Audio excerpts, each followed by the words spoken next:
Почтваровски судството.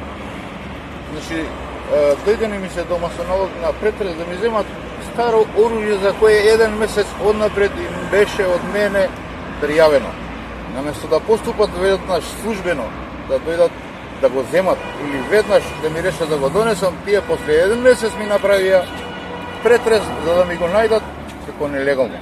Значи класична местенка ми направија. Јас се спротиставив едноставно, однатре од собата ја зедов мојата ловечка пушка со дозвола и застанав на прозор и реков додека не дојде телевизија, нема шанси да влезете. Подоцна малку ми се јавија некои што ме познаваат и ми рекоа драги пушти ги знаеме дека те местат, нека зимаат што сака. Јас на тоа се сложив и ја оставив ловечката пушка, иако беше празна, се разбира, јас не сум убиец. Јас само сакав да ги заплашам, да викнам телевизија да кажам неправдата.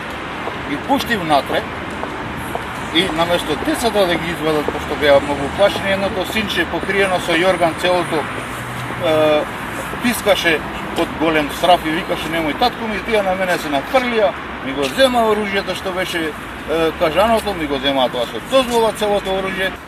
За какво оружје станува збор?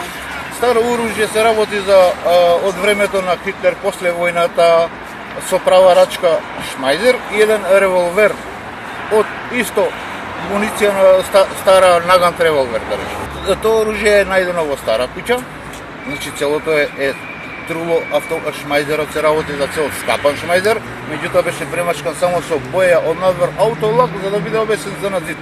И јас кога се обратив на судејката Лидија Петровска, почитувана судијка, тоа е старо оружје, она мене ми рече дека не изгледа така, не изгледа така затоа што е фарбано со аутолак и свети. Не знам дали имаат вештачење направено за оружјето, и јас, значи еден месец претходно ме моткаа по петата станица, кога им го кажав оружјето, значи револверот што го имаше исто со Шмајзерот, пошто јас бев ловџија долги години, 16 години, имав 3 оружја со дозвола, меѓу кои 9-ка.